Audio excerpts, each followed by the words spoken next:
जो टॉपिक है इसका मतलब ये जीएस के पेपर 2 से संबंधित टॉपिक है ना, स्वास्थ्य से संबंधित टॉपिक है, जीएस का पेपर 2 है, इससे संबंधित टॉपिक है, इस पर हमें जो है वो चर्चा करनी है, इस पर हमें जो है वो बात करनी है, ठीक है ना। फंगल इन्फेक्शन, फंगल का मतलब क्या होता है? तो दोस्तों फंगल यानी कि बना हुआ है किससे? फंगस से, और फंगस को हिंदी में कहते हैं कवक, है ना। हिंदी मीडियम वाले इसको कवक के नाम से आप लोगों ने पढ़ा होगा। और दोस्तों मुझे लगता है कि मतलब होना नहीं चाहिए, लेकिन आप लोगों को फंगल इन्फेक्शन के बारे में जानकारी जरूर होगी, है ना। फंगस के द्वारा शरीर पे जो दिक्कतें हो जाती हैं, कैसी होती हैं पहले मैं दिखा देता हूँ, फिर आप लोग इसको रिलेट बहुत आसानी से कर सकते हो। कुछ पिक्चर्स मैं आपको दिखाता हूँ। ये बॉडी पे आप देखिए, स्किन पर जो है वो फंगल इन्फेक्शन जो है वो आपको देखने को मिल रहा है। कोई खाना वाना खा रहा होगा तो मत खाइएगा, नहीं तो मन घिना जाएगा, है ना। मन घिना जाएगा तो ये मत बोलिएगा सर कि सवेरे सवेरे मन घिनवा दिए, है ना। खाना वाना साइड में रख दीजिएगा, मन घिना जाएगा। ये आप देख रहे होंगे फंगल इन्फेक्शन, है ना। शरीर के ऊपर जो है वो ठीक है ना, दिख रहा है। चलिए ये स्किन है, ये रिंग वॉर्म हम इसको कहते हैं। क्या कहते हैं? रिंग वॉर्म, ठीक है। दूसरा, ये नेल पे जो फंगल इन्फेक्शन, नाखून के ऊपर जो फंगल इन्फेक्शन होता है, ये आपको देखने को मिल रहा है, ठीक है। ये महिलाओं के वेजाइनल जो पार्ट होती हैं, ठीक है ना, उसके अंदर एक कैंडिड फंगस होता है, ठीक है ना, वो देखने को मिल रहा है। ये महिलाओं का जो आपका योनि मार्ग होता है, जो वेजाइना होता है वहाँ, ठीक है। ये जीभ पे फंगस होता है, जैसे जीभ पे आप देखेंगे कि सवेरे सवेरे जो है, ठीक है ना। तो ये सारी चीज़ें एक एक करके हम लोग इस पर बात करते हैं, और एक एक फंगल इन्फेक्शन के बारे में हम बात करते हैं। और WHO ने क्यों इस पर कहा है कि देखो भैया फंगल इन्फेक्शन जो है वो एक बहुत बड़ी समस्या बन चुकी है। WHO release first ever list of fungal infection flag global health threat, ठीक है ना। तो फंगल इन्फेक्शन पे जो है इन्होंने, WHO ने जो है वो क्या किया है, एक पूरी की पूरी जो है वो लिस्ट जारी की है। और इस लिस्ट में जब जो है वो 19 फंगल, है ना, कितना 19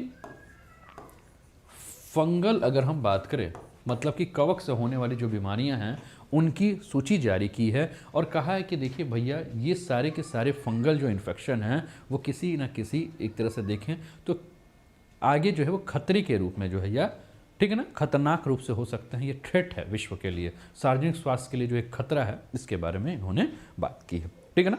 तो मैंने कहा कि WHO द्वारा जो है रिपोर्ट जारी की गई है, ठीक है ना। और इसमें आपके, ठीक है, फ्लैक्स ग्लोबल हेल्थ थ्रेट है, ठीक है ना, और लिस्ट ऑफ फंगल, ठीक है। और इसमें जो है वो जो सूची जारी की गई है उसमें सार्वजनिक स्वास्थ्य के जो भी खतरे हैं इस पर। अब WHO का जो है वो जो कहना है वो क्या कह रहा है WHO, कि हम क्या कर रहे हैं कि कवक से यानी कि फंगस से जो फैलने वाली बीमारियां हैं, इन बीमारियों के ऊपर हम एक लिस्ट जारी कर रहे हैं, और इस क्षेत्र में हमें और भी अधिक रिसर्च करने की आवश्यकता है कि इस प्रकार की बीमारियां क्यों हो रही हैं। लेकिन इन बीमारियों को हमें ध्यान देने की आवश्यकता इसलिए भी है क्योंकि ये बीमारियां जो है वो सार्वजनिक स्वास्थ्य को ध्यान में रखने के लिए बहुत ही महत्वपूर्ण है, और इस पर विचार करना है। अब इसके ऊपर जो पूरी की पूरी बात हुई दोस्तों, तो इन्होंने जो है वो एक पूरी लिस्ट जारी की। उस लिस्ट को हम देखते हैं, अगर हमारे पास इसमें कहीं होगा, ठीक है ना। सिम्टम्स ऑफ फंगल इन्फेक्शन क्या है? मान लीजिए किसी को फंगल इन्फेक्शन होता है तो इरिटेशन होता है ना, खुजली टाइप का होगा, स्कैली स्किन हो जाएगा, स्वेलिंग हो जाएगा वहाँ, और ब्लिस्टर्स हो जाएंगे। टाइप ऑफ फंगल इन्फेक्शन कैसे हैं? तो एक एथलीट फूक फंगल इन्फेक्शन होता है, जॉक इच होता है, रिंग वॉर्म होता है, और ईस्ट इन्फेक्शन, ये सारे के सारे फंगल इन्फेक्शन है। इसके अलावा पूरी की पूरी जो लिस्ट है WHO fungal priority pathogen list आपको नज़र आ रही है। तो सबसे पहला इन्होंने डाला है क्रिटिकल प्रियोरिटी ग्रुप। अब इसमें कौन कौन से फंगस हैं जो कि क्या करते हैं, नुकसान करते हैं, या उनके बारे में पूरी जानकारी जो है दी गई है। सबसे पहला आपका है क्रिप्टोकोकस नियोफॉर्मांस, ये एक टाइप का जो है फंगल है। दूसरा है आपका एस्परजिलस फ्यूमिगेट्स। इसके अलावा कैंडिडा ऑरिस और कैंडिडा एल्बिस, ये आपकी एक लिस्ट है जिसमें सबसे पहले यहाँ आपको 4 जो है वो लिस्ट देखने को मिला। इसके अलावा इन्होंने जो डाला है हाई प्रियोरिटी ग्रुप जो है, ठीक है ना, ये क्रिटिकल प्रियोरिटी, ये मतलब एक खतरनाक वाला फंगल है ना, इससे बचने की जो है वो आवश्यकता है, इसके ऊपर जो है वो चर्चा की गई। इसके अलावा हाई प्रियोरिटी ग्रुप में कौन कौन से होंगे, तो नाकासियोमाइसिस गैलेब्राटा, ये एक नाम है। दूसरा आप देख रहे होंगे एम्योकोटोमा कॉस्टिफ एजेंट्स, तीसरा है आपका फॉसरियम स्पेम, ये सारे के सारे साइंटिफिक नेम है। उसके अलावा है कैंडिडा पैरास्पोसियस, पता नहीं, ठीक है। इसके अलावा है आपका हिस्टोप्लाज्मा म्यूक्रेलस और कैंडिडा ट्रॉपिकल्स। तो ये 1 2 3 4 5 6 7 7 4 11 हो गए, है ना।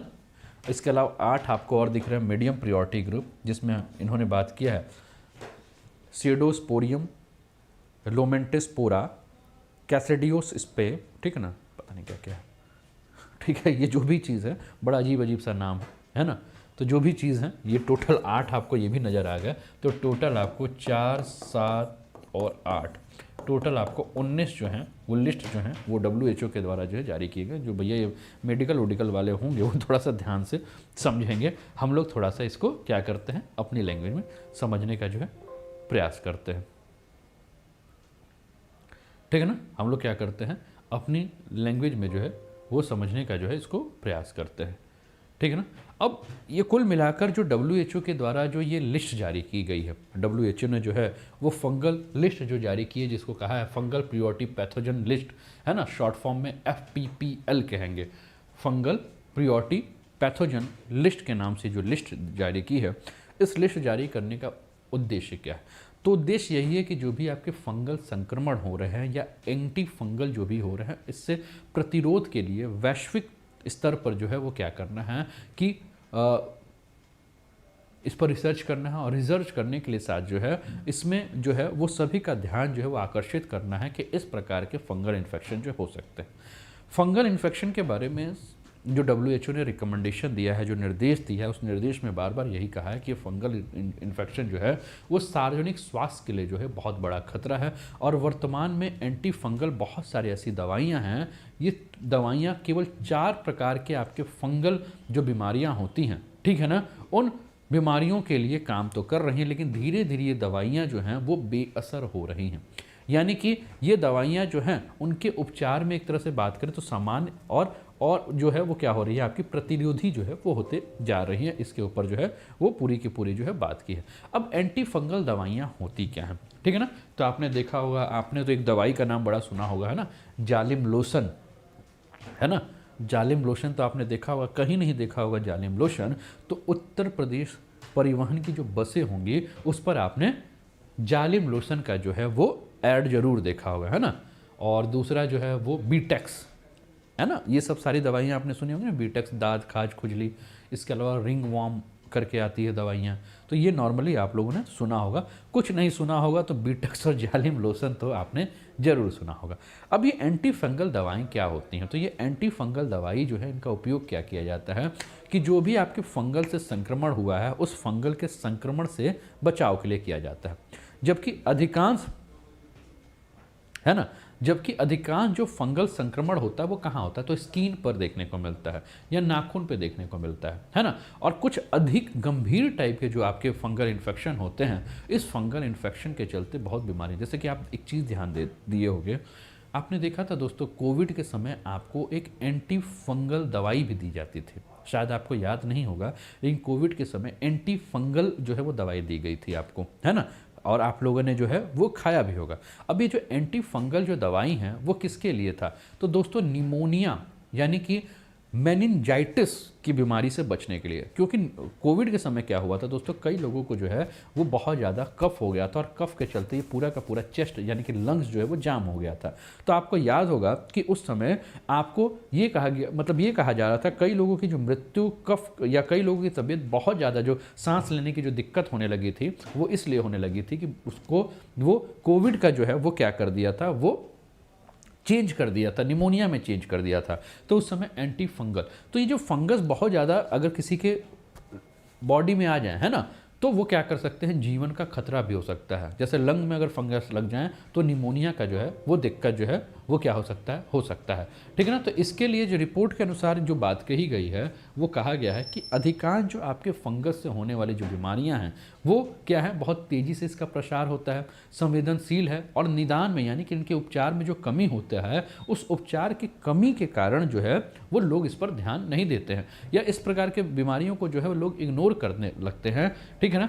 और इस पे विश्व स्तर पे बहुत सारी ऐसी फंगल बीमारियां हैं जिनकी दवाएं सही तरीके से उपलब्ध नहीं है, और उपलब्ध है तो बहुत ज़्यादा सस्ती नहीं है। इन फंगल आक्रमणों से हम क्या देखते हैं कि नॉर्मली किसी को भी इस फंगल आक्रमण होते हैं तो नॉर्मल से मतलब सामान्य से अगर हम बात करें तो बहुत कभी कभी गंभीर भी हो जाते हैं, ठीक है ना। और कभी कभी किसी व्यक्ति के अंदर हम क्या देखते हैं कि उनके अंदर जो उनकी इम्यून सिस्टम होती है, जो उनकी प्रतिरक्षा प्रणाली है, ठीक है ना, उस प्रतिरक्षा प्रणाली को जो भी है वो खराब कर देते हैं। कई बार ये फंगल जो इन्फेक्शन होते हैं वो इतने बृहद स्तर पर हो जाते हैं कि किसी को कैंसर हो जाता है, या किसी को HIV या एड्स वाली जो है वो बीमारी हो जाती है, और किसी को अगर सांस की बीमारी है ना, यानी कि किसी भी प्रकार से लंग उस पर कोई बीमारी है, ठीक है ना, तो ये सारी समस्याएं जो है हमें देखने को मिलती हैं।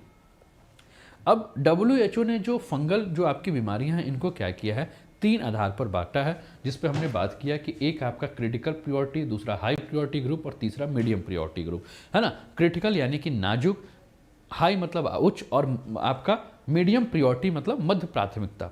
अब प्रत्येक जो भी ग्रुप इसने बांटा है, इस प्रत्येक ग्रुपों में इसने क्या किया है कि जो भी आपके फंगल से होने वाली जो बीमारियां हैं, जो भी आपकी कवक रोगजनक बीमारियां हैं, उनको जो है उनके बारे में सार्वजनिक स्वास्थ्य पे उनका किस प्रकार से प्रभाव हो रहा है, या किस प्रकार से एंटी फंगल प्रतिरोध के लिए हम किस प्रकार से काम कर रहे हैं, और कौन कौन से, इस पर हम बात किए। और इसके माध्यम से जो पूरा का पूरा उद्देश्य यही है कि संक्रमण जो हो रहा है, इस संक्रमण से जो है उस पर किस प्रकार से काम किया जाए, और जो भी नीति निर्माण वाले क्षेत्र हैं वो नीति निर्माण करने वाले जो है, जो भी स्वास्थ्य के क्षेत्र में काम करने वाले डॉक्टर हैं, या इन सारी बीमारियों के रिसर्च करने वाले जो भी लोग हैं, वो किस प्रकार से एक रणनीति बनाएं, ठीक है ना। साथ साथ में इसका उद्देश्य ये है कि इस रिपोर्ट के आधार पर जो है वो ये भी बताया गया है कि किस प्रकार से जो है ये दवाइयाँ जो है वो काम करेंगी, और एंटी फंगल द्वारा प्रतिरोध को जो किस प्रकार से उसके विकास को रोकना है। प्रतिरोध को विकास में रोकने का अर्थ क्या होता है कि मान लीजिए कि किसी को फंगल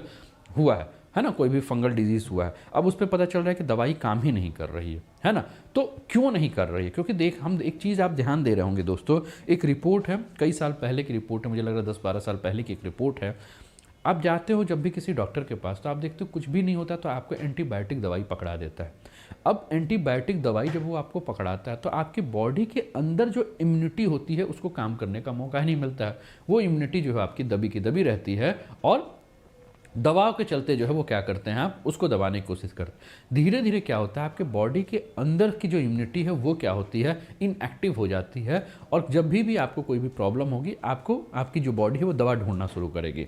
धीरे धीरे आपके अंदर जो भी वायरस होंगे, जो भी आपके पैथोजेंस होंगे, है ना, चाहे वो फंगस के रूप में, बैक्टीरिया के रूप में, वायरस के रूप में, कुछ भी होंगे, वो क्या होंगे, उस दवाई के खिलाफ जो है अपनी प्रतिरोधी क्षमता जो है वो बढ़ा लेंगे, है ना, और धीरे धीरे वो दवा जो है वो काम करना बंद करेगी। तो इस रिपोर्ट में यही बार बार कहा गया है कि धीरे धीरे हम क्या देख रहे हैं कि बहुत सारे ऐसे फंगल जो बीमारियां हैं, ये फंगल बीमारियां क्या करती हैं कि अपनी प्रतिरोधी क्षमता को जो है वो इस प्रकार से बढ़ा देती हैं कि ये दवा जो है वो बेअसर जो हो जाता है। अब फंगल इन्फेक्शन के बारे में हमने जब बात किया तो हमने कहा कि फंगल इन्फेक्शन कई प्रकार के होते हैं ना, जैसे कि आपके स्किन के ऊपर हो जाएंगे, नाखून के ऊपर हो जाएंगे, या मैंने कहा कि आपके जैसे कि ये कुछ दवाइयाँ आपको आपकी स्क्रीन पर जो है वो देखने को जो मिल रही हैं, है ना, ये आप देख रहे हैं आपकी स्क्रीन पर ये कुछ दवाइयाँ हैं, हो सकता है कि कुछ दवाइयों को आप जानते होंगे, ठीक है ना। अब ये जो फंगल इन्फेक्शन हो रहे हैं, सबसे पहला ये फंगल इन्फेक्शन आपको क्या देखने को मिला, रिंग वॉर्म देखने को मिला।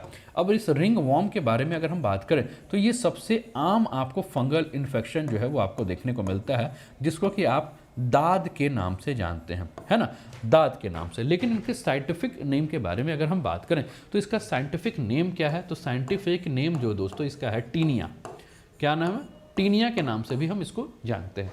अब ये जो है वो हम क्या देखते हैं कि त्वचा पर होने वाला जो है एक फंगल संक्रमण है, जो कि व्यक्ति के सर के ऊपर आपको देखने को मिलेगा, या पैरों में देखने को मिलेगा, या कमर में जहां आप देखेंगे वहां आपको देखने को मिलेगा, है ना। तो ये आपको खासकर गर्मियों के दिनों में बहुत ज़्यादा देखने को आपको मिलता है।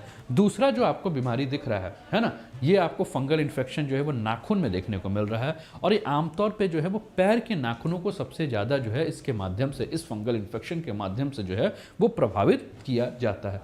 तीसरा अगर हम बात करें दोस्तों, तो ये फंगल इन्फेक्शन अगर आप देख रहे होंगे तो ये फंगल इन्फेक्शन आपको जो है वो देखने को मिल रहा है, और ये ईस्ट के द्वारा जो है ये होता है, और ये महिलाओं में जो है ये एक तरह से अगर हम देखें तो महिलाओं में इस प्रकार का फंगल इन्फेक्शन जो है वो ज़्यादातर देखने को मिलता है। और इसके लिए जो इस्ट जिम्मेदार है, उस इस्ट का नाम जो है वो कैंडिडा नाम है ना। तो कैंडिडा इस्ट के चलते जो है ये महिलाओं के योनि मार्ग में आप देखेंगे इस प्रकार का इन्फेक्शन जो है वो देखने को बहुत मिलता है। इसके अलावा अगर हम बात करें तो चौथा जो फंगल इन्फेक्शन आपको दिख रहा है तो ओरल फंगल इन्फेक्शन देखने को मिल रहा है, ठीक है ना। और ये जो है इस ओरल इन्फेक्शन के बारे में भी बात करें तो ये भी आपका इस्ट को हिंदी में क्या कहते हैं, खमीर कहते हैं।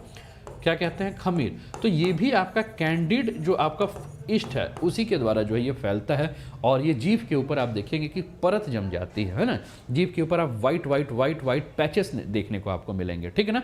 और ये धीरे धीरे पूरे मुंह में, जैसे मुंह के छाले के रूप में आप लोग देखते हो ना, तो ये आपको देखने को मिलता है। तो कुछ कंडीशन में तो ये बहुत ही आपका क्या देखने को मिलेगा, कम, लेकिन किसी किसी कंडीशन में बहुत ज़्यादा खराब आपको देखने को मिलेगा। तो ये ओरल थ्रस जो है वो आपका जो है ईस्ट कैंडिड है, ठीक है ना। आप देखेंगे मुंह में और इसमें आप देखेंगे कि वाइट क्रीम टाइप का जो है वो पैचेस आपको देखने को मिलेगा जीभ के ऊपर, तालू के ऊपर, इधर साइड में ये इन्फेक्शन जो है फंगल के द्वारा आपको देखने को मिलेगा। अब इसमें क्या होता है कि हम जानते हैं जिनको ये हुआ होगा प्रॉब्लम, उनको पता होगा कि काफ़ी दर्द होता है, खून कभी कभी निकलने लगता है ना, और बहुत दिक्कत होने लगता है, ठीक है। आपका ये लॉस ऑफ टेस्ट हो जाता है, ओरल म्यूकस होने लगता है, ठीक है। तो ये सारी कंडीशन जो है वो हमें देखने को मिलती है इसके चलते, ठीक है। तो ये कुछ आपके जो हैं वो क्या थे, ये आपके कुछ बीमारियां थे, ठीक है। चलिए, तो ये रही आज तक के टॉपिक, है ना। कल फिर हम लोग मिलते हैं फिर किसी नए टॉपिक के साथ। कैसा लगा सेशन जरूर बताइएगा और क्लासेस के लिंक को जो है अपने मित्रों के साथ जरूर शेयर कर दीजिएगा, ठीक है। अपना ध्यान रखिए, स्वस्थ रहिए, मस्त रहिए, तंदुरुस्त रहिए, हंसते खेलते मुस्कुराते हुए जीवन का आनंद लीजिए। जय हिंद, जय भारत।